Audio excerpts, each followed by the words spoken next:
Hey everyone, so my name is James Theocaris, and we're back for another Melody of Music interview. I'm joined by Flowers for Hannah and also a member of her band Tear Decline. Hello, Hannah. Hi, thank you for having me. Welcome. So, I've got a few questions to go through with you, just in the offset, to sort of find out a bit more about you as a brand, as a musician, as an artist, as a person. And yeah. Being a part of a band, Tear Decline, and your own music, and writing and being a part of other people's music as well, what is your favorite song that you've written to date? Oh, it's probably always my most recent one, so nothing people can listen to at that point in time. I don't know if you have a similar thing, but it's always like you always grow as an artist and you build on that. So it's a song I wrote a week ago. It's called Almond Moon, and Okay. it's about my brother. Oh, nice. Yeah. So, actually, out of curiosity, do your family members know or friends know? Do you tell them when you've written a song about them, or do they just sort of know in the background? I don't really tell them no. I think they Okay. know in the background. I'm also exploring like a lot of like sort of magical realism elements in my songs that sort of make them a bit more abstract and tell the story in a more like fairy tale-esque way sometimes. So I don't know if the connection is clear, but I've never been approached about it. So yeah. So either they're aware and just not saying anything, or they just haven't known until now that some of your songs I maybe think they about them. are aware and haven't noticed it, or they think this one might be about me, but like it hasn't bothered them to the point where they brought it up, you know? Okay, well, that's good. Yeah. So what's your favorite song to perform?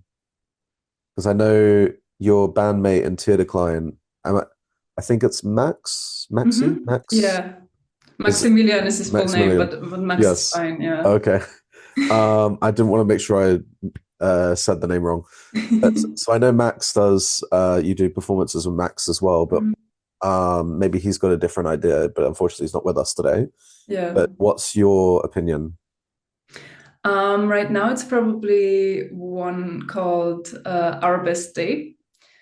And it's a song about sort of looking back at a relationship and um, wishing that you'd have that like spotlight moment after you've broken up with them where they just see you thrive. And it's just it's sort of a sassy song with lots of feelings and it's a very upbeat melody. So, like, when there's a crowd, it's always very fun to perform together. Yeah. For Well, that's me, at quite. least. Yeah. Also, I like the theme of that song because it's like a lot of heartbreak songs are just that it's heartbreak. It's not like, yeah, I'm doing well without you. Bye. Yeah, yeah, I think that's what I like so much about this one too. It's like it's very nuanced. It's like, yeah, I was very heartbroken, but a lot of people always or don't seem to talk so much about the other like sort of sometimes ugly Mm. feelings that come with heartbreak after where you like it's kind of an ugly feeling to wish you were doing better than someone, but it's so understandable when you're coming from that. And it's also so true that you want to feel better after having gone through something like that. So I really enjoy that about it. Yeah, I mean those types of emotions you can't really escape when you're going Yeah, through something like that. It's exactly. going to happen, and the Yeah, fact you that just they're have to. and the fact that you've sort of written a song as well that allows people just to sort of, I mean, the only one which I can think of at the moment, which it's not sort of this sort of magical vibe as you said you're trying to implement it throughout some of your songs is well, funnily enough, is Flowers by Miley Cyrus. And that's the only one which I Yeah, can think of that off the top of my head. I'm sure there's many more, but like yeah. it's a very niche songwriting field because not many people want to go down that route. Yeah, it's very straightforward. And I have to credit Maximilian for that. He wrote the lyrics for that one. We just perform it together as Tear Decline. But he's very good about bringing that sort of attitude into the whole Yeah, thing, which is really awesome. nice. So, who inspired you to make music? Was it someone like when you were like quite a bit younger? Was it someone in college? Was it someone during secondary school kind of thing? Or I think it always, like, there's always new people that come along. I've been making music ever since I can remember, making up little songs. And I think a lot of that comes from my parents. They both played in bands when I was small. And are just very much into music as well. But these days it often happens that like when I'm in somewhat of a like writing slump, or I don't feel like I'm good enough, which I think is a feeling we all know, that I look Mm. to either people I work with and look at their joy in music and just try to absorb that, or I look at an artist that I found. For example, recently I found Marika Hackman, I think you would pronounce it. She's a British artist, and I've just fallen in love with music all over again when listening to her albums and being like, wow, it's just it keeps going, and it always yeah, it comes in waves, and there's new inspirations that come along all the time if you look out for them. Yeah. So, out of curiosity, you mentioned your parents were in bands. Mm-hmm. What sort of musical genre were they, and how similar is their genre, or even not similar, to the music that you're creating now? I don't think it's very similar. Um, because my dad was in a rock band and it was German speaking, Okay. so sort of like a yeah boy band almost. And my mom was in a girl band at the time, German speaking, which there weren't many of those at the time. Um, and they also played in a band together, but it was all more rock focused. I think the Mm, thing that we might share is that some of the gear, because I've taken some of their stuff, of course, and maybe that I still try and implement traditionally mm. an instrument that is traditionally used in bands in most of my productions. Yeah. Yeah. So, speaking of instrumentation, um, you can play a wide variety of instruments, as I've seen on your Instagram. Uh, what, how many instruments can you play? And is there any instrument that you like to focus on more? That is a wonderful question. I always say that I play everything a little bit, nothing properly, um, because I'm not. I stopped classical training like pretty early into my teenage Mm, years. Uh, I play guitar, I play the keys. Vocals are obviously my main instrument and the one I feel the most comfortable with, I would say for sure. I played the flute for a while. I've been a bass player sometimes when people have asked me to. And if you're going into the newer gear type of stuff, I'm also experimenting a lot, like with the Ableton Push and like the possibilities that come with these types of uh, gear things. Yeah. And I would like to lean more into piano and like really get better at that and get a more fundamental understanding of music theory as well, yeah. because it's something I've learned it over and over again. And I always keep it for the time that I use it, but then I like Mm, throw it out the window and I just go by listening, and it doesn't seem to stick, but I know it's a helpful tool. So yeah. yeah. So speaking about instrumentation again, I'm going to bring up Max and Maximilian. Mhm. Um, so I know he plays guitar because I've seen pictures of it on Instagram and videos, and I know he sings as well. So Mhm. is there any instrumentation that like he like enjoys playing? He knows how to play. He He's learning the piano as well. okay. And for him, it's like he's a really properly classically trained Mm, musician. So he also studies guitar at university. mm, So that is like his main instrument and like okay. I think his greatest passion. And a lot of that also comes through in our productions, I would say. Yeah. Yeah. So just talking about production. So when you're working in production, how much time do you feel like is spent in the studio doing production work instead of the songwriting work? Because of course, songs now they kind of feel like they need to be a bit more overproduced. Mhm. So how do you think that sort of fits in with the music that you're releasing as yourself and Tear Decline? I feel like it's a quite mixed process in a lot of ways, because I would consider the rough draft of my songs done pretty quickly. Like writing a song with like just the lyrics and chord structure is pretty Mm, uh, a pretty fast process for me. It can take me like 20 minutes to an hour. but then it's not done, obviously. But then I Mm. will go into the studio and work on the arrangement and melodies for other instruments. And this is sort of the line where I don't know how you would say it, but it's where production and composition kind of blend into each other. Yeah. But I would surely say that the post production and like, tuning things, editing the takes you did, that takes a lot of time that like just writing the outline of a song does not take. And yeah, it's quite time consuming. Mm. So how much time do you like to, or how much do you like to be involved in the sort of production stages of Tear Decline or Flowers for Hannah when it comes to basically making sure that what you want and your stamp on your music, how much like input do you give yourself? Like, do you do all the work or do you have someone else helping you? It's different. I think for Tear Decline, we're working on a body of work that we've had for a while that we played and wrote during our teenage years.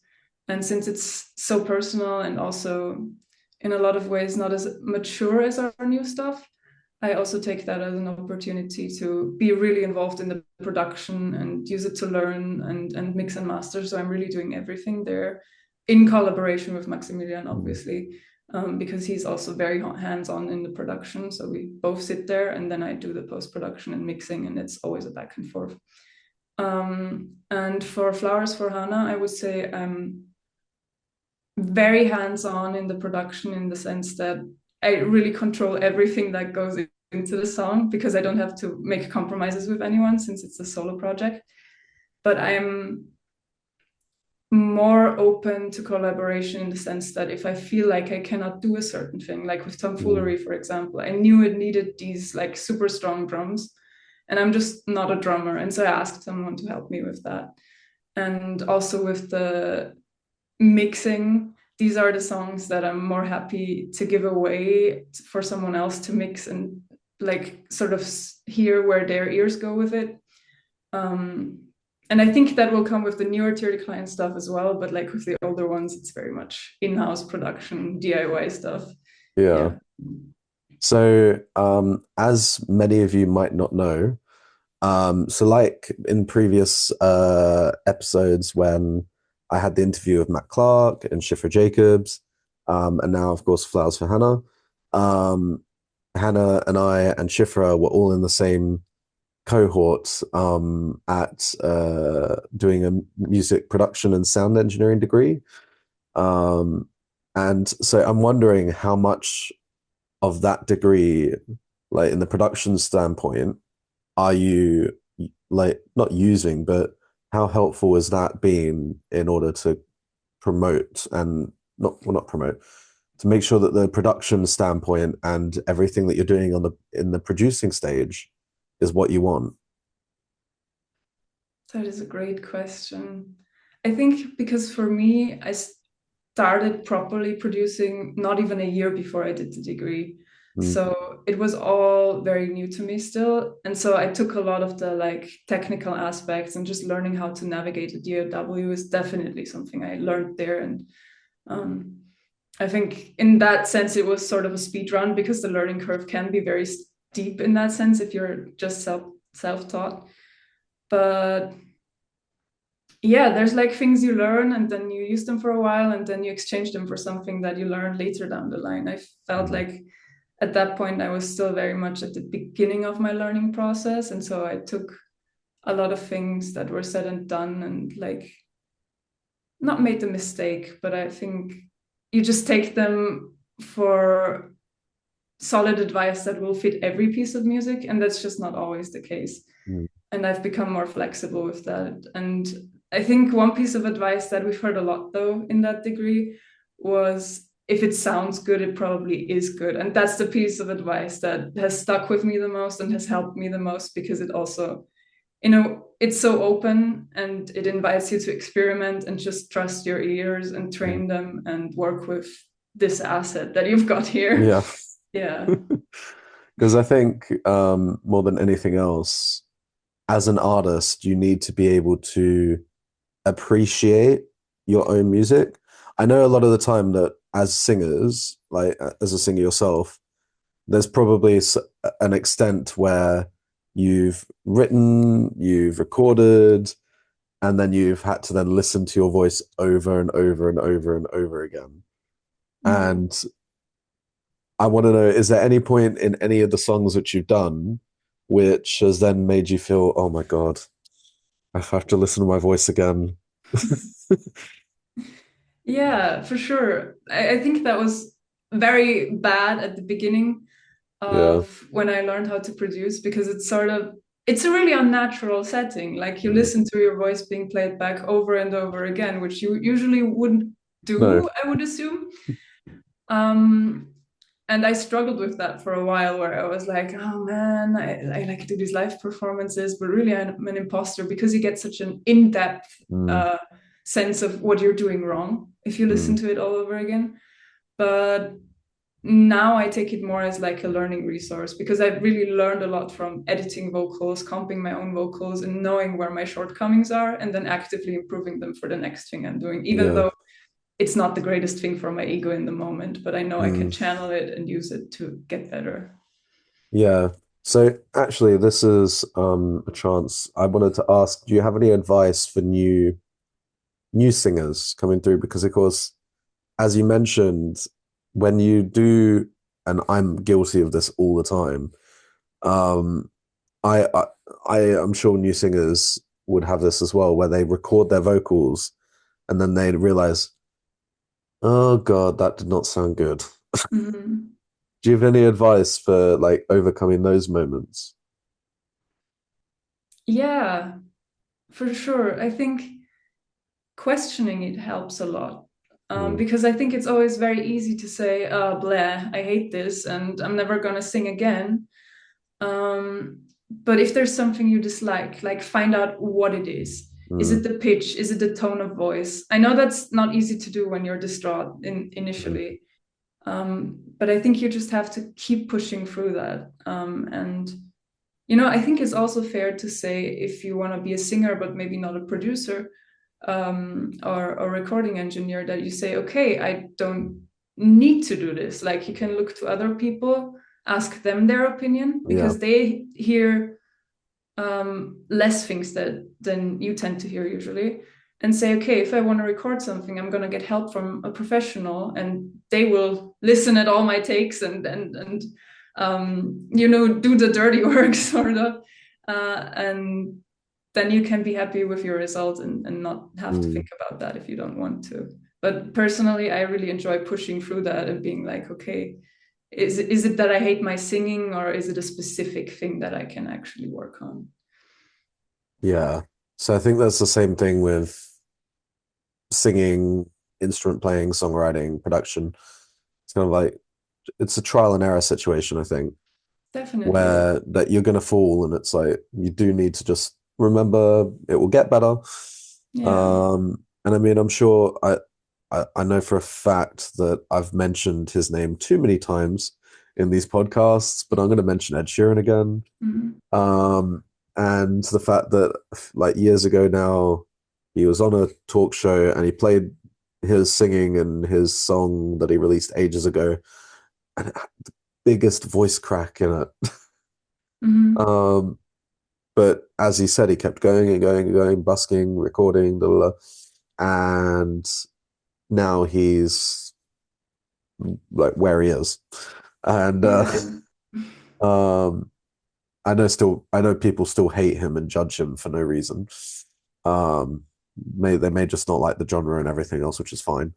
Um, but to give credit to that progression, um, anyone can do it. I know if he can do it, then anyone can do it, starting off where he started to where he is now. Yeah. Yeah, definitely. I think it's about pushing through. And I think Ed Sheeran is a great example of that. Like he just kept going and did it. And the more you do something, you're bound to get better at it at some point. It's not going to Yeah. happen immediately.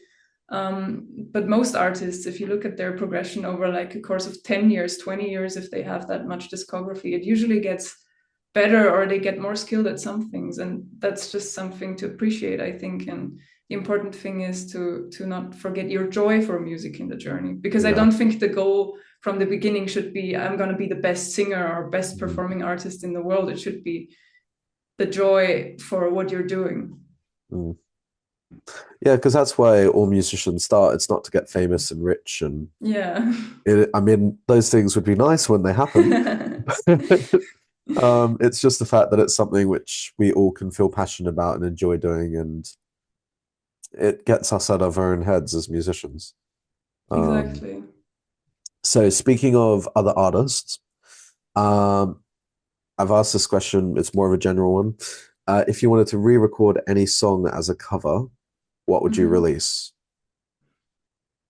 Oh, that is a good one. Um, Recently, I've been listening to a song called "I Like You" by Phil Riva. Hmm. Um, and I think that would just be a fun cover to do because it's very interesting structurally, and like he has this sort of like rasp in his voice that I don't have. And so Yeah. it'd be fun to see where I could be going with that. I might try that actually. Yeah. Um, but nice. And I think that would be very interesting. Um, so in terms of going back to tier decline, Mhm. how is it work? Because we've had various other people, like one of them, one of the past ones, Danny. He, like, although he's technically a solo performer and musician, his two older brothers like help him with the lyric writing and the storytelling and the composition parts. And we've also had Schiffer on here. He's talked about the fact that she's collaborated with, I think, a cousin and a friend from when she grew up, and Matt, who's collaborated with other people all over. Um, and like various other people who've had producers. How is it? Sorry, I've rambled on a bit. All good. How is it working with someone in a band dynamic? So, and of course, it's not just because in a band dynamic, there's of course there's different types of bands. So there's the bands with the solo artist and then the backing band. Um, how is it? And I've interviewed a few of them, those sort of artists as well. How is it when there's the two of you together as the brand? It's interesting. I think I would say it's a bit different from a band dynamic in the sense that if you're a duo, really, at the core of what it is, you are a little more flexible still Mm. because, I mean, just in terms of organization as well, you only have to consider one person's schedule to like rehearse and make plans Yeah, and stuff. So that definitely makes it easier still. But yeah, I think you just have to be willing to communicate yeah, honestly. And I'm very grateful that we do have that basis because we've known each other forever and we've been doing music with yeah, each other for such a long time. And you also have to be honest with yourself about your strengths and weaknesses and that sort of stuff. Because for our productions, for example, it's like Maximilian, he does have that musical hearing. mm, He's just very good at it, and he's very specific about things he wants in that sense. Whereas sometimes I'll be more specific about like production and engineering things, where I'm like, okay, this yeah, doesn't sound right. We gotta figure something out about that. But I think if you're able to talk about it, um, and just see where is middle ground, if there's a sense of conflict, then you can work with that. Or sometimes it pays off to just like let an idea that you're not fully convinced of linger a bit, and then come mm, back to it like 2 weeks after and be like, okay, what are we gonna do with that? yeah. So it's you mentioned that Maximilian is more of the classical sort of musician. Your focus, I'm assuming, because of your degree and everything like that, you've got a bit more of a knowledge of the production and the background stuff. Um, so is there any point where in the studio, for example, because I've worked with a lot of classical musicians as well Mhm. over the past like while, and is there any point where Max sort of may say something which is like, I know using a lot of classical terms when trying to describe what he's on about and when he's putting forward an idea, and you're there just going, uh, okay. Not really, I think. Yeah. Not that I remember. Um, because like there's the basic things with scales and rhythms, and I can still get on Mhm. board with that. Um, and if something comes up, it's more because he shows me a piece of music that really is classical, and then he will talk about that. I think Yeah. I'm way worse with that, actually. I'll be talking about like, 350 hertz frequency bands and like compressor ratios, and I'll just be looking into the box, rambling on about, I gotta fix this. So yeah, that I'm the problem in that case when it comes to like specific language and like rambling on about things where other people might just be like, what are you talking about? Which is okay. Yeah. Um, yeah, that's quite funny because as someone who enjoys the production side and the songwriting side, when it comes to all the classical stuff, I'm there just going, I'm just rambling on about production, and I'm probably boring classical musicians Mm. more so than they'd be boring me with classical music. Yeah. Um, I yeah, don't which know. Sorry. I'm no, just good. interested in a lot of things, Yeah, and so I think that's and we get along really well outside of doing music together as well. So that's why I think being bored of him rambling about something hasn't really occurred. Yeah. so that must be quite nice as well. The fact that you've got someone that you trust within the industry. Of course, you got your own solo stuff, but um, that you can turn to him and just talk to him, like in a studio session, for example, about literally anything, because you've known each other for such a long time. Does that sort of help when you've come to a studio at any point, or he's come to the studio feeling a little bit anxious or not anxious, but I don't know, a trifle of emotions kind of situation, and you both can sort of help each other a bit. Yeah, for sure. Um, I would definitely say that uh, we really do try to be friends first and then collaborators and work together second. And so it will happen sometimes that we're in the studio and something personal comes up, and then we just discuss that, or we're like, okay, let's do the lunch break now, and we can figure this out. Or it's a very chill approach because we're not forcing ourselves to do anything. Um, like recording wise, if the vibes are not right, because the vibes Yeah. are really important. And we also know that there will be time to hang out afterwards usually, because like this summer it's happened so often that we spent like the morning and afternoon in the studio, Mm, and then like in the middle of the afternoon we'd say, okay, this is it for now, and then we'd go take our bikes and drive to the lake and hang out mm. there and just let it sink in a bit and then continue the next day. Yeah. Yeah. I think that's, and I've said it before in countless, I think all of the interviews I mentioned, it's important in this industry where it can feel quite isolating to make sure that you have someone that you can not rely on, but can turn to at any point, who's like, even if you're working on a solo project, that will respond, and it's someone else in the industry who kind of understands. Mm-hmm. Um, yeah, I think that's a quite a crucial thing for all new musicians to try and get on board with, is find someone. I know they'll want to try and keep what they're doing, like protect it because it's theirs, but I kind of feel like it's not even about that anymore. Mm-hmm. You need to find someone that you can 100% trust. Just, I mean, of course, so they don't take your stuff, of course, Mm-hmm. but also from the point of view that, as I said, it's quite isolating without someone else there to help support you and get you through moments where it may just seem a little bit lonely is the best word I can come up with. Um, it's quite difficult. I don't know whether like that's something maybe when you're working on your own. and then you've come across, and then you've gone into the studio with Maximilian, and he's there, and you're just like, yes. Yeah, I do enjoy joint studio sessions together a lot because it's like otherwise you spend hours like in front of the box just I tend to do the hunchback and although I do quite enjoy that too, Mm. but it's nice to share it and it always ignites my love for music to speak to other musicians or people who make art or write songs because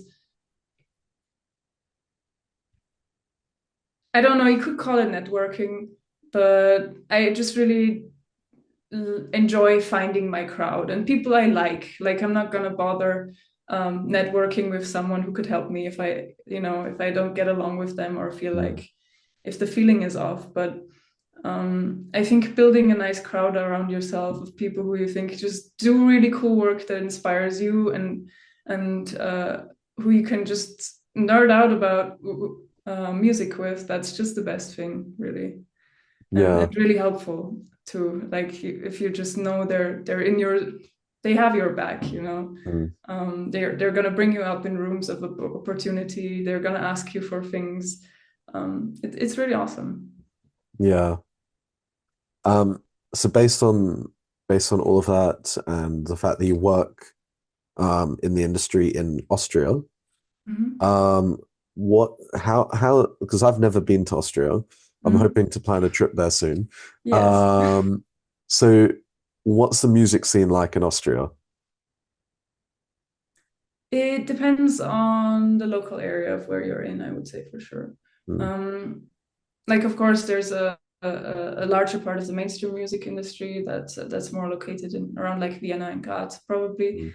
But I think what's helped me really is wherever I am, I just try to find out, okay, what's going on here, because Mm. there's so much opportunity in engaging with your local community, even though it might not be the biggest town Yeah. or like the biggest venues, but there's so much to be had there. And especially the city I study in right now, it just has so many like cool, quirky, cookie, unique venues and people, Mm. and to just really um, soak that up and embrace that besides the mainstream is just really awesome. And it's really cool to see that it also works for people if Yeah. they engage with their local communities and like of course there's also always there's competitions where you can sign up and ways to get funding as well to help you with your projects, and I think yeah, Austria is not the worst if you're trying to do something in that direction, but you've got to be willing to talk to people, which is Yeah. I'm trying to embrace that more. Yeah.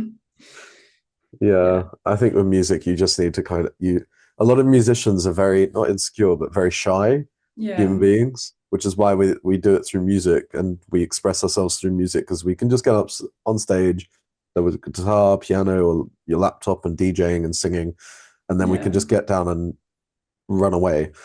yeah. I definitely fall in that bracket sometimes. Yes. um, but speaking of musicians and their music, we are now going to move on to listening to some of your music and Tear Decline's music. And so I've got a list of 4 tracks that we're going to go through. Um, I'm just going to read through generally all the tracks which you and Tear Decline have done in chronological order, and then we'll go Mhm, through specifically and listen to 4 of them. mhm, So you started off with In My Place, which is a Tear Decline track, which is August 2022. mhm, And then you have Amsterdam, also with Tear Decline, which is March 2023. mhm. So, I mean, just to say, it seems like 2023 was a very full-on year for you. Then you've got Yeah. Aware, which is yourself, Flowers for Hannah, which is May 2023. Mhm. And then I'm gonna do a little plug of my stuff as well, which you Yeah, go for it. very graciously agreed to help me with some of my songs from the Next Step album, Jimmy Theo, which is June 2023. So again, a very hectic 2023 year, which is all seeming to be like condensed within a couple of months. Hmm. Um, and then Tomfoolery, which came out August 2023.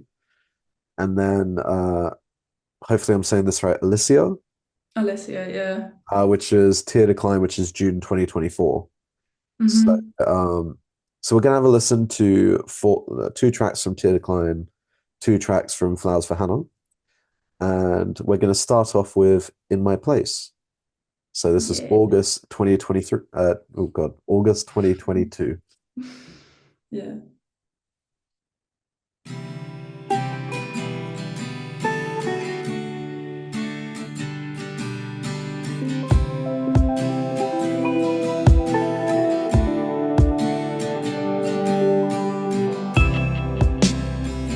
I know we've been here before, but have you seen the outside world?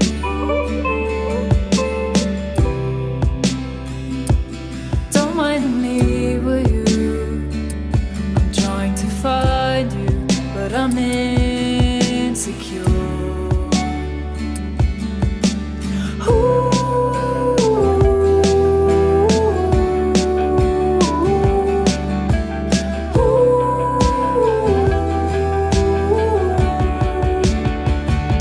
And here you go.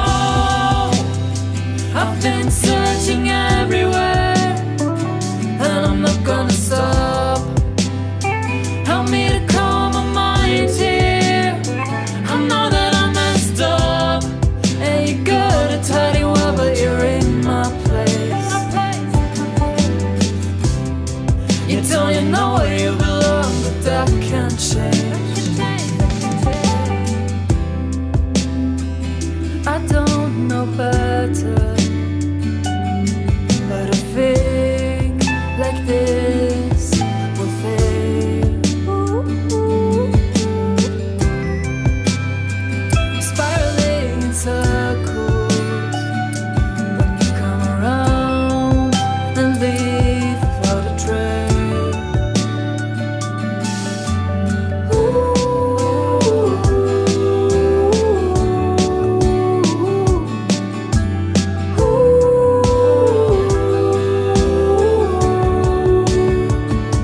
And here you go. I've been searching everywhere, and I'm not gonna stop.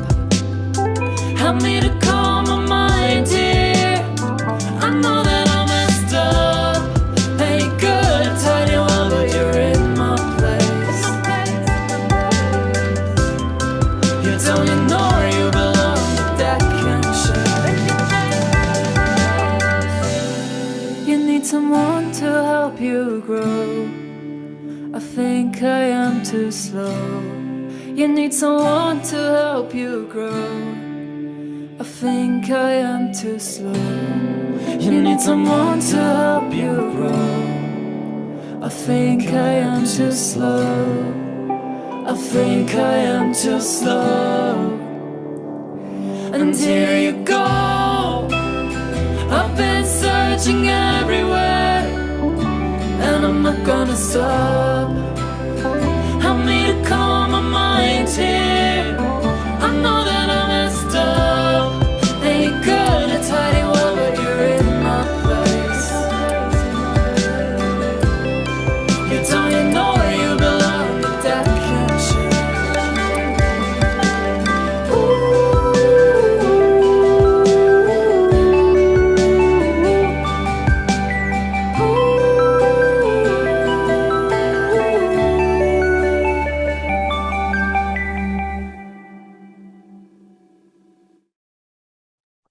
So that was In My Place by Tear Decline. Um, so I first want to talk about, before we get into the music, I want to talk about the album cover, Hmm. which is black and white except for like a green frog. Yes. Um, any reason why there's a frog? There is a reason why there's a frog, actually. And you're maybe gonna relate to this reason. This song I wrote for the first assignment we had to do as part of our degree, which was, I think, the introduction to production module or something. And at that point, I just didn't know what to write about at all, but I knew I had to start it because otherwise I would get so stressed by the end of it. And I asked my partner, like, what should I write about? Like, give me something super random. And at the time, he had some like little tadpoles at home. Hmm. He's a biologist, so he was trying to raise them, and he'd lost one of them. And Oh, he told me, write about my tadpole. And I was like, okay. And it seemed really silly at first, but then it turned into this whole story of like being in a situation where you're trying to find a relationship with someone who's hmm. like close to you, like literally in your place, and you cannot find that connection anymore. Yeah, And I thought it'd be fun with the cover art to sort of reference that a little bit and draw this. It looks more like a toad, but the back thought of it was that it was going to be a reference to that tadpole that yeah. started this spark. Yeah. So yeah. So I'm still just the fact that it was A, written about a missing tadpole, Yes. which I just find hilarious, and that's such a cool theme to write around. Yeah, you're Uh, getting all the niche info now. I'm exposing myself. but also with that, the fact that it was the first song for or first bit of music written for your very first uni course, because actually, funnily enough, one of the songs which I'm not going to play, which is one that you collaborated on one of my songs, The Mhm. End of Time, that was the first song which I originally I was singing on it, but that was the first song which I wrote for my intro to music production course for That is point blank. awesome. It's like a full circle thing. That's really funny. So I just found that amazing, the fact that you've released one of and because the degree didn't really give us a lot of time to write our own music. A lot of it was just production of like other stuff that has already been released, and we just Yeah. had to edit. So it's really cool that you've managed to get one of the projects and put it out there as a part of Tear Decline, Hmm. and get Maximilian on board as well. Get his vocals on there with the guitars, and that was really cool. Yeah. I also wanted to like reference those sort of the synth kind of sounds where it kind of sound because you mentioned having the magical sort of theme, Hmm. and I kind of got that sense from like the sort of sparkly synths, Hmm. sort of going along with the guitars, and it gave it a very sort of nice magical kind of feeling. Is that Hmm. something that you were really trying to emphasize as well as soon as you started releasing?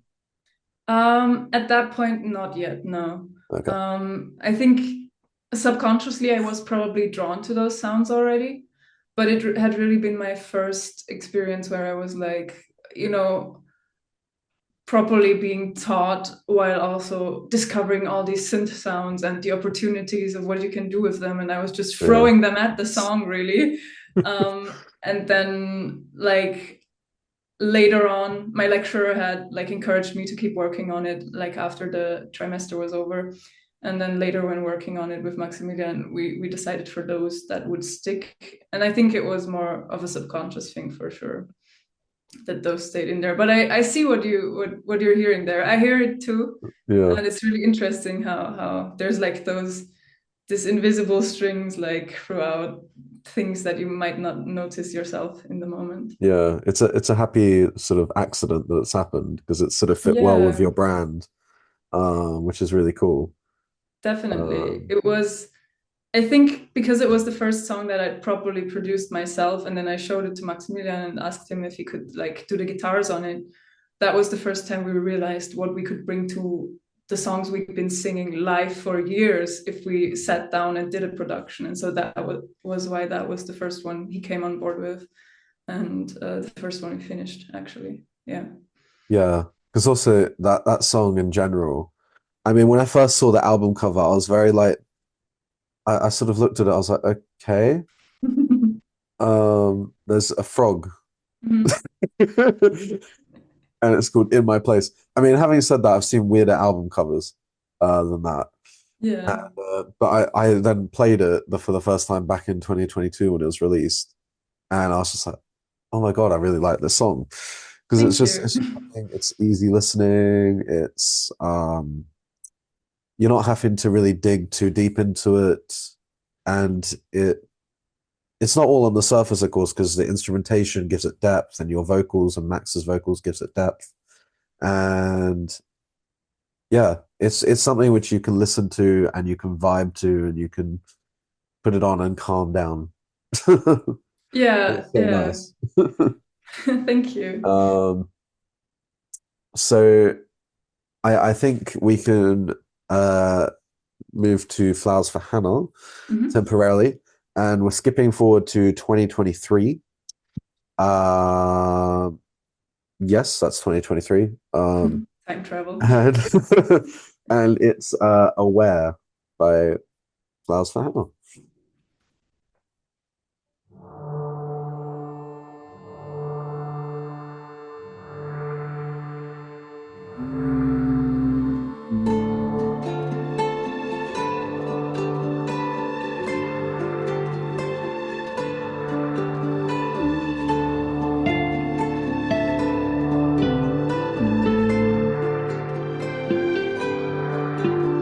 Are you aware how small and soft my love it gets when I'm with you?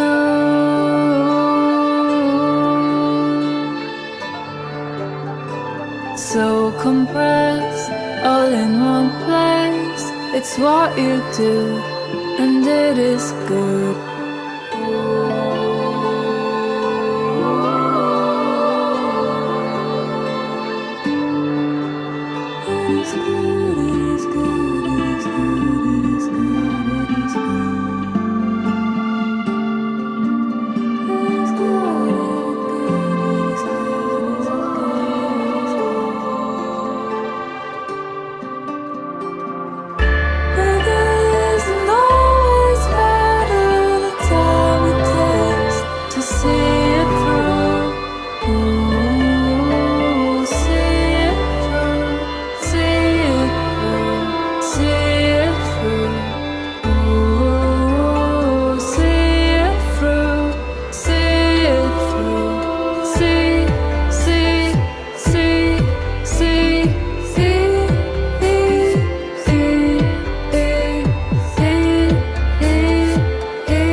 So that was Aware by Flowers for Hannah.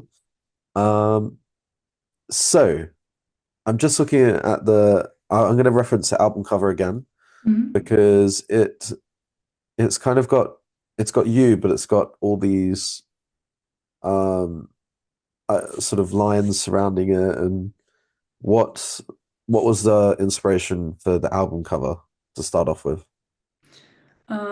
For the album cover, it was very much referencing just my love of creativity in general. Maybe you know it, but I also do these illustrations occasionally. And I wanted to, because the EP that it's a part of is very much a depiction of my own growth, and like those growing pains that you sometimes experience. And I wanted these layers above to sort of just show where the pains were, or like where I felt like chained to something. where I felt like I wasn't myself, where I was maybe presenting something that Yeah. I wasn't. And that's throughout all of the cover arts for the EP. That was the Mhm. idea behind that. Okay, nice. And so it kind of so going from In My Place, Mm-hmm. of course we're not listening to Amsterdam, but going from In My Place to Aware, so of course this you're differentiating yourself between Tear Decline and Flowers for Hannah, Mm-hmm. but it kind of feels like it's a little bit not darker, but it's got a little bit more of a, I suppose dark is probably the right word. It's Yeah. not dark, but it's a little Mm-hmm. bit darker than Tear Decline.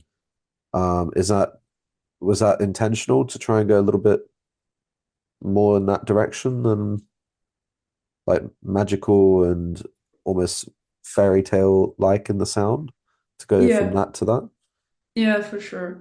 With those songs and Aware in particular, I've really made the conscious decision to be like, okay, I want this to go in a darker, somber direction. I do want to implement like magical realism and like maybe more abstract lyrics into the work, and Mm. also textures. I was listening to a lot of like experimental pop at the time. And so that definitely was something that I decided I would do with this. Yeah, because I suppose I mean I spoke about this with who was it that I spoke about this with? I probably mentioned this a few times as well in these melody music introducers interviews. Um, that an artist needs to be able to evolve, Mhm. and you've done it in such a way that with Tear Decline, it kind of feels. I mean, we'll hear Alicia later on as well to see if Tear Decline has also evolved from In My Place, but Mhm. you've kind of differentiated the two versions of yourself, kind of Yeah. with Tear Decline being that more fantastical, kind of magical, even soundscape, and yourself still having those elements, just being a little bit darker. Mhm. Does that help sort of differentiate your music versus Tear Decline and sort of give you a bit more creativity? It does. I think for me, it's really something completely different in a sense, because Tear Decline it very much taps into the classical like singer-songwriter song structures, and Yeah, also leans into indie pop and pop songwriting for sure.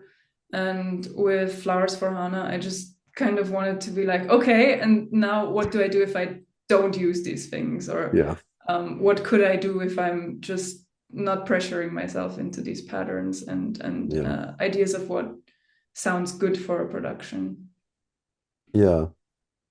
And I think that's it's quite a niche in this day and age in the modern music industry where a lot of people, because it kind of feels like there was a nice ambient landscape and it kind of taps into ambient music as Hmm. well. Yeah. And there's not many ambient artists who also use vocals, which also like the with the lyrics that also blend into the ambient music, if Hmm. that makes sense. So it kind of feels like you're taking your main asset of your vocals and blending them with like a genre of music that doesn't often use vocals, Hmm. and it gives it quite a nice texture where it's not something that you hear within that genre too often, and it then gives you a sort of or anyway, do you feel like it gives you sort of it makes you sort of an outlier within the pop genre, the ambient genre, the as you put on Spotify, the alt pop genre. um, I'm not sure. I feel like the more I listen to music and the more I engage with music, the more I feel like there's experimental and there's like such a large mm, spectrum within there of people. And I'm probably not like the best person to speak on that either, yeah, because there's still so much to learn. But I feel like at that point in time, for me, it was definitely something where I felt, okay, I haven't heard this before done in this way very yeah, often. And in that sense, yeah, I think what you're saying is true for that point in time. Okay. Yeah, because of course I'm sure I suppose the thing is for individuals like yourself and any artist, if it feels like something that makes you feel like you've moved on, well, not moved on, but you found something new to try and you've tried Mm-hmm. it. I suppose I mean, maybe you can correct me if you think I'm wrong. Um, but maybe it made it sort of helped you feel like you're progressing as an artist, Mm-hmm. being able to try new things and feeling confident enough to try new things. Yeah, definitely.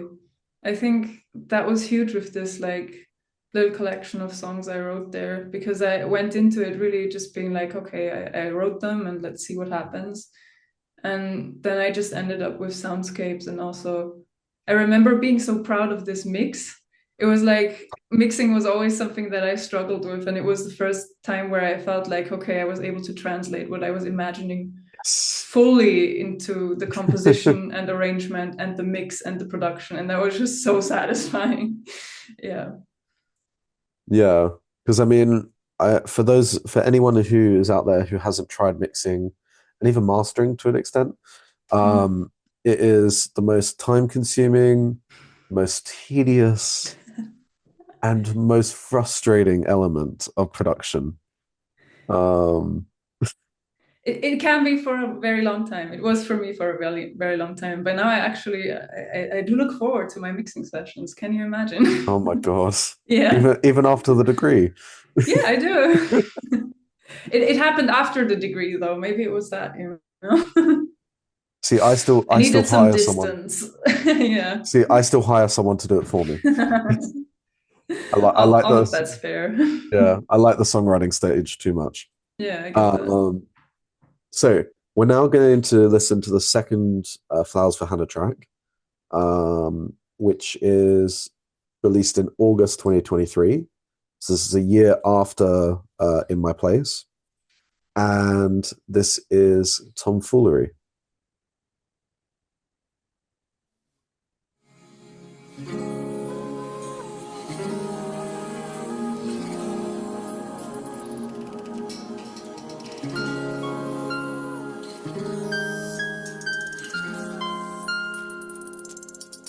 The plants on my windowsill change face with the plastic stains. They're bigger and greener now. So why does it get me down? There comes a point when all the things that used to be are not the way that I would want. But for now they are tomfoolery that I don't see a light, a machine, no gravity. But is it fine? What's always there? The fairy costume on the tomb, beyond repair, without a care. A monster stuck in a box. The lies that I told now fill up the tub. I know they will fade. They're mine to own up to. There comes a point when all the things that used to be are not the way that I would want. But for now they are tomfoolery, cause that I don't see a light, a machine, no gravity. But is it fine? What's always there? A fairy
So that was a tomfoolery by Flowers for Hannah. So I want to give credit to the illustration again, Hmm. because it's such a cool illustration. Thank Um, you. yeah, Thank just want you. to I give credit to appreciate that. that.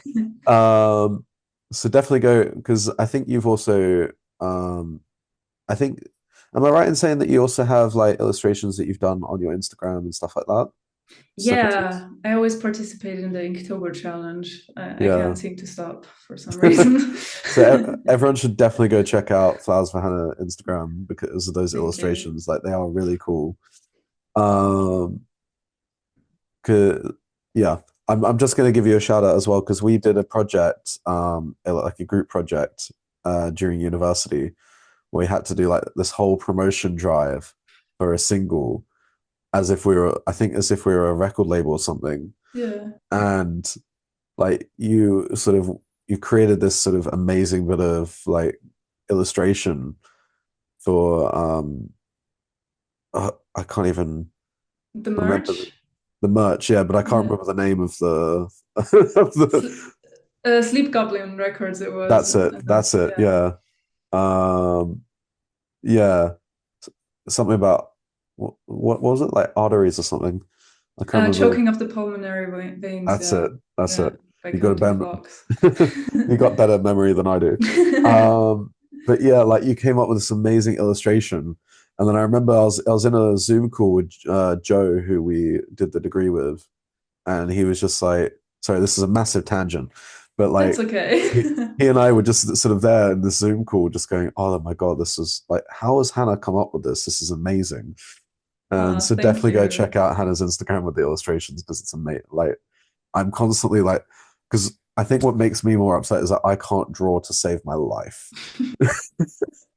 Yeah, you seem to be an amazing singer, songwriter, uh, instrumentalist, and now also a great drawer and illustration artist as well. It's like, Thank you. I should like this, but I don't want to.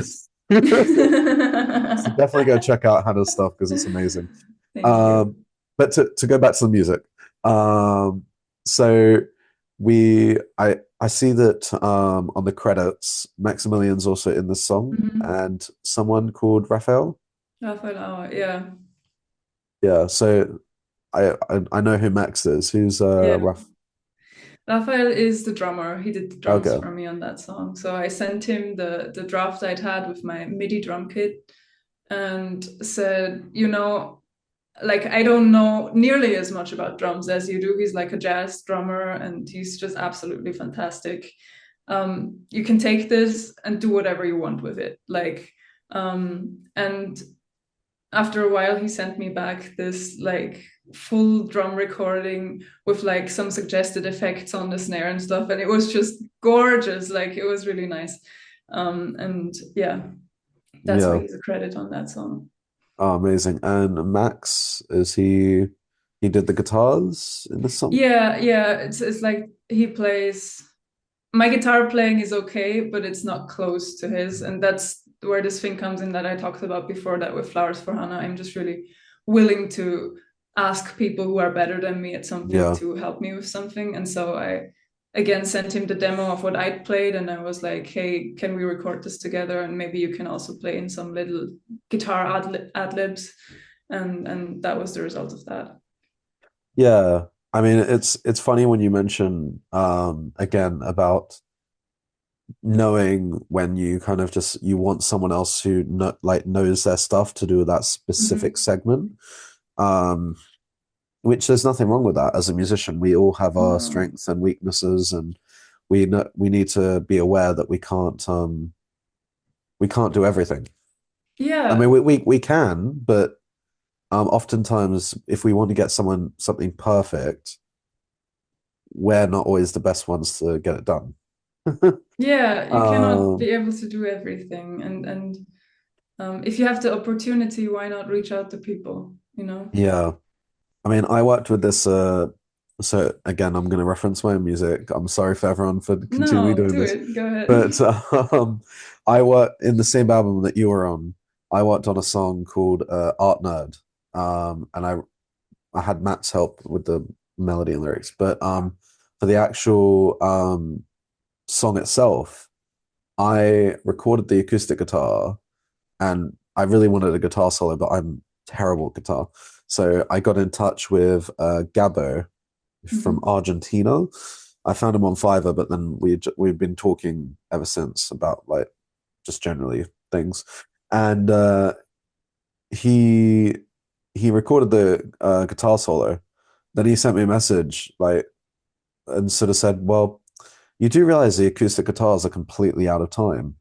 I'm just like, "Oh, for God's sake!" I'm just like, "How long would it take you to?" And he doesn't play acoustic guitar; he only plays electric. So Mhm. I was just like, "How long?" I didn't realize this at the time when I asked him. I'm like, "How long would it take you to like record acoustic guitars and chuck them on?"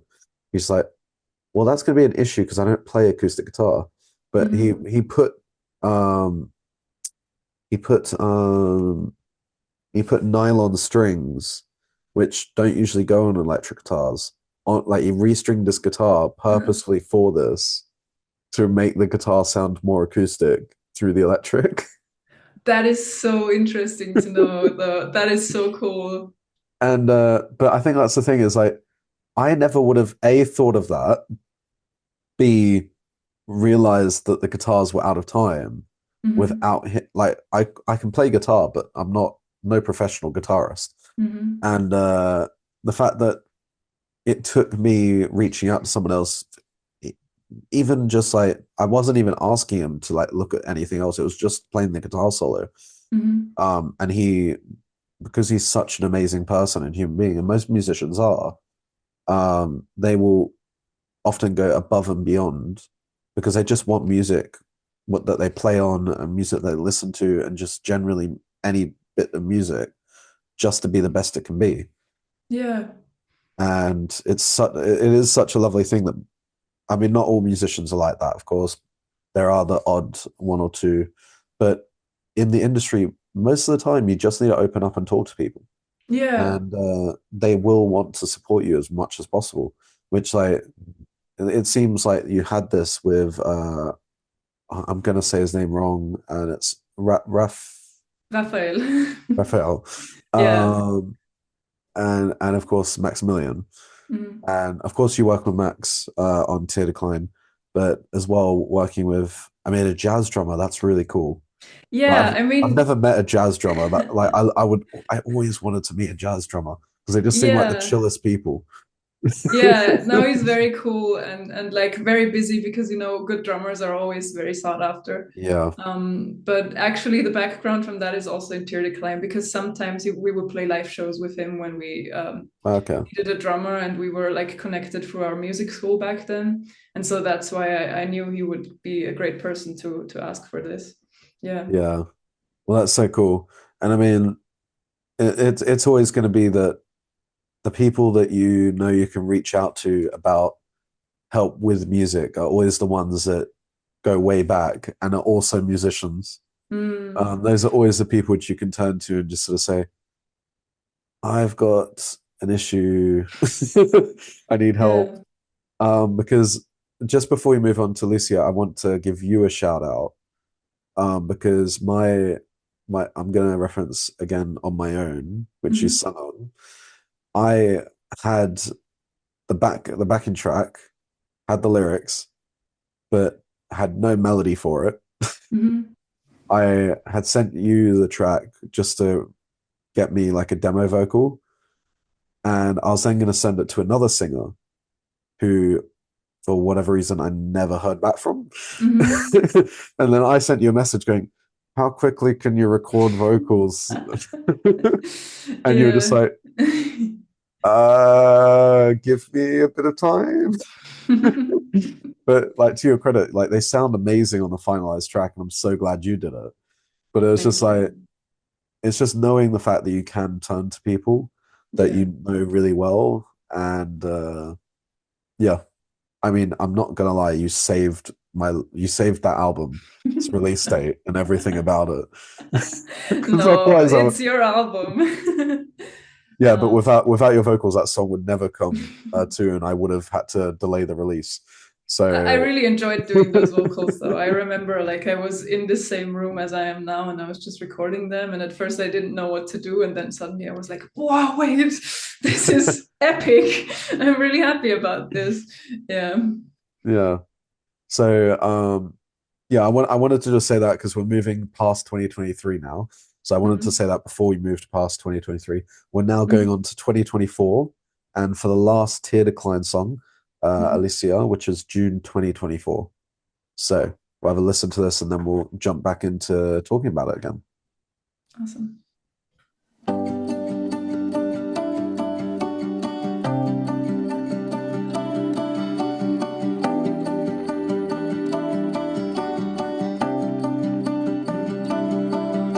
I think I hate you on a regular basis, so I don't get why my mind's so keen on you.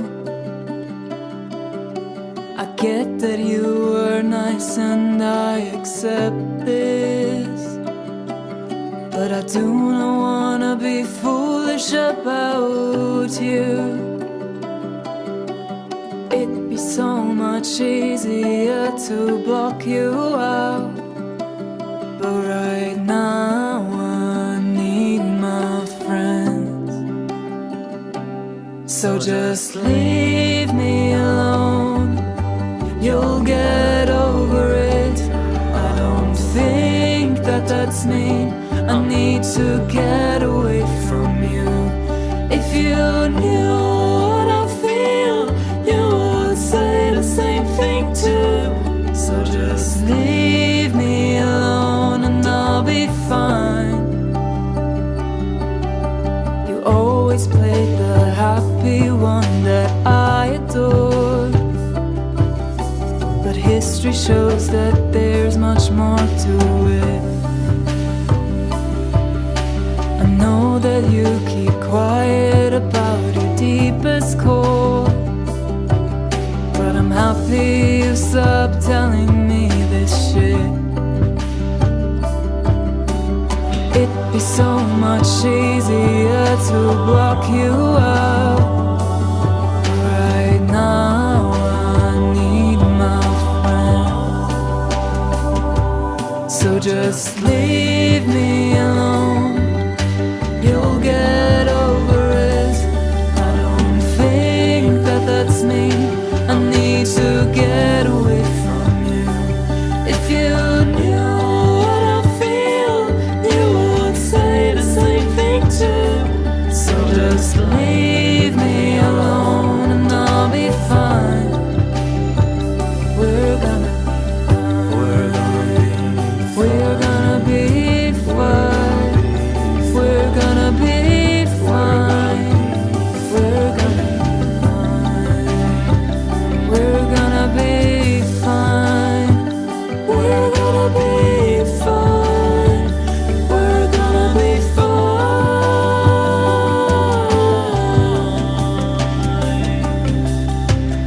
We are anything but good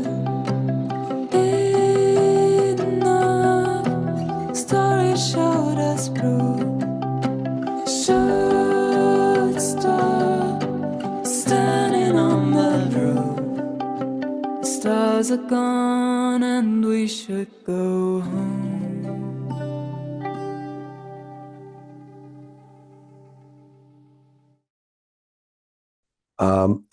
So that was Alicia by Flowers for Hannah and or Hannah and Maximilian. So with Alicia, just to talk about Max's voice. So what in particular, because he kind of feels like he's got a bit of a natural voice, and so he is he sort of a natural vocalist? Has he done any training? He's done training. He's been in children's choirs and done the vocal training. Yeah, but I agree that his voice sounds very natural, and it's just it has this beautiful quality and timbre to it. That's just, yeah, I really enjoy listening to it every time we work on something. Yeah, because it's a very natural underlying vocal, which is so Mhm. lovely to hear. Um, and if you're on YouTube watching back this video, you may be wondering why Hannah was having a little bit of a smile, so was I, about when I asked that question. We had some technical difficulties, and I had already asked that. However, I had to re-ask it for the edit. Uh, so to talk more about the song, the guitars sound amazing. Max again, assuming that was Max, he did an amazing Mhm. job with the guitars again. Which is no surprise because it's his primary instrument. He's been playing it for ages now. Mhm. So I'd be very surprised if it wasn't amazing, like it is. Um, to talk about the album cover though, with the sort of the yellow, purple, and green butterflies, Mhm. what was the idea there? It started more as a necessity, really, because the song was sort of finished, and we've been doing the whole duo thing long distance for the past year because I moved to study. Mhm. And the song was done, and we really wanted to put it out, and we didn't have time for a photo shoot or anything, or like to figure that out. And then one morning I was just in my hallway, and there's this like sort of window, and there was this little butterfly there, and I took a picture of it and like edited it more just for fun. And then I was like, you know what, actually this taps into the fragility of the song. And then I just sent it to him and asked, hey, could you imagine this as being the cover art, or should we wait for a bit? And he was like, no, that's actually really cool. And so we went with that. Yeah, yeah, it's such a, because also it gives a very vibrant feeling Mm. to that album cover, which is very nice. And out of curiosity, why the title Alicia? That is also more of a necessity, actually. These things come together with this song somehow. Um, there was a time when we were like really bad at giving titles to our songs. It's a lot easier now. And I don't know if maybe that's also because English isn't my native language. And like when I wrote that, I was like, what, 15, 16 or something. And so um, there's obviously not that like depth to it in terms of words. They're very simple words Yeah, telling a story of complex feelings. And it's also an accumulation of stories that sort of like I observed or happened to me.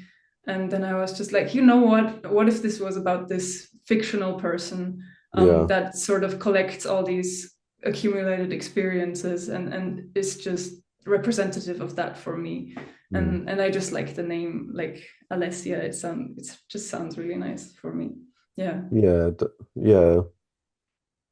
I I think the song in general. So when we were listening to it, the song it feels um I don't know how to describe it.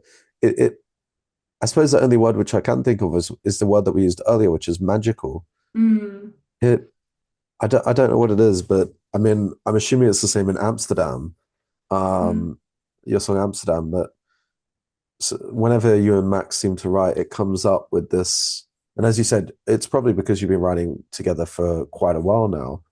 It has this magical sort of feeling behind it, which you can only really get that if you're enjoying what you're doing. Mm-hmm. Like you can't really get that magical feeling out of songs if you're like giving blood, sweat, and tears to it. Mm. Like it will sound good, don't get me wrong. Like it'll sound that there'll definitely be an amazing sound to that sort of when you're doing that. But to get the magical feeling and the like fairy tale sort of element of it sounding this beautiful and magical and amazing, you only really get that if you've written with someone. I mean, you can get it on your own as well, but that Mm. doesn't sound as good because you're not having someone there challenging you, wanting it to sort of make it like this masterpiece. And yeah, it just kind of feels like you and Max kind of with your songs, you're pushing each other to try and in not pushing, but maybe just you both together kind of you both enjoy music more when you're writing together and you're Mhm. getting to enjoy this um yeah, I can't really describe it anymore. Yeah. Yeah, but I see what you mean, and I appreciate you saying that because it is something that I very much appreciate in the way we work together, and sometimes something that may also be making things difficult. Because I think, for example, if you were to put in another band member or something, which sometimes will be necessary, Mm. it might be hard to like forge that connection that we've been building over like 20 years. Yeah. And immediately get into that. But like for the way we are operating now, it's just so cool and something so precious. And yeah, we challenge each other and we enjoy it. And you said it perfectly, really. Yeah. Yeah. So again, I know I've said this so many times before, but if you don't have that sort of person in your life musically, where you can go in and you can talk to someone and you can challenge each other and know for a fact that whatever you come out with is this amazing sort of sound. It won't always be, don't get me wrong. You're not always going to get this amazing sound, but the fact that you can leave a songwriting session or a studio session feeling like there's a spark and you know for a fact that the both of you feel like you both are accomplished musicians, but you feel like you've accomplished something together that will Mhm. blossom and be something amazing. Um, yeah, that's definitely I think throughout this entire series so far, that's been the main message. And when series two comes out and whatever over the next couple of I don't know the next couple of months, years, whatever, it will definitely still be the same message where it's a lonely industry. Get someone you like that you trust and you know, and you feel passionate about your craft around them. It's definitely something which is it can't be just bringing someone in off the cuff. Yeah, Yeah, you've got to connect with someone. yeah, Otherwise, it doesn't really make sense, I think. And that's also okay to acknowledge, I think. Yeah. yeah. So that is sort of the end of listening to Hannah's and Tia Decline's amazing music. For any of you listening to this for Tia Decline, um, you managed to listen to Hannah, and Hannah just we've continually talked about Max. Unfortunately, Max wasn't able to make it today, but we got to listen to Tia Decline's music, hear a bit of the stories behind it, and that was amazing. And yeah, so Hannah, where can people find yourself and Tia Decline on social media? So my Instagram handle is Flowers for Hana Music. Flowers for Hana was already taken, but that's okay. And Tear Decline's Instagram handle is just Tear Decline. I think it goes like that across all the platforms like YouTube. Yeah, mostly YouTube because Facebook and Twitter we don't really use. TikTok. And yeah, we're on all the like streaming platforms that are like around and available to distribute to. Both of my projects are also can be found on Bandcamp.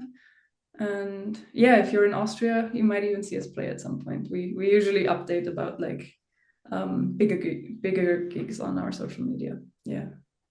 Nice. So this has been Melody Music Introducers with Flowers for Hannah slash Tear Decline, and this was Let Me Remind Myself. This was episode 8 in the series. So we've got 2 more to go after Flowers for Hannah releases. So if you haven't already, make sure you go check out Matt Clark, the one with Matt Clark, Georgia Scarlett, Shifra Jacobs, Izzy MacArthur, Danny, Inad Elizabeth, the one coming that will be previous to this one, Dublin Rose. And of course, make sure to listen, to keep an ear out or an eye out if you're watching it on YouTube for the next 2, which is with Western Jaguar from Canada and God, I hope I got that right. um, and Broken Biscuit Company from London. Um, and yeah, hope you all have enjoyed this Melody Music Introducers with Flowers for Hannah. And looking forward to seeing you all and all of you listening to me and the artist in the next episode. So see you all later.